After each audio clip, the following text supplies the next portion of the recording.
Özünü sev. Sevgi başqasından başlamır, özündən başlayır. Özünü sev ki, dünya da səni sevsin. Birini sevməzdən əvvəl özünü sev. Çünki ən uzun yol öz ürəyinə gedən yoldur. Özünü sev. Çünki səni ən çox anlayacaq insan yenə özünsən. Sevgi gözəl hissdir, amma ən gözəl sevgi özünü sevə bilməkdir. Özünü sev.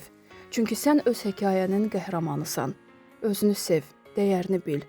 Çünki sevgi əvvəlcə səndən başlayır. Bu sözləri müğənni Xatun Əliyeva Sevgililər Günü üçün etdirdiyi şəkillərini yayımlayaraq deyib.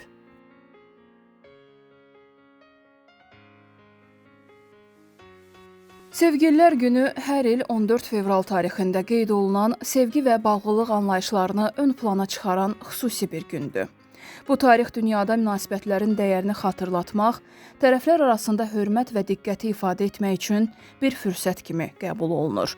Sevgililər Günü yalnız romantik münasibətləri deyil, ümumilikdə sevgi, sədaqət və qarşılıqlı anlayış kimi mənəvi dəyərləri təcəssüm etdirir.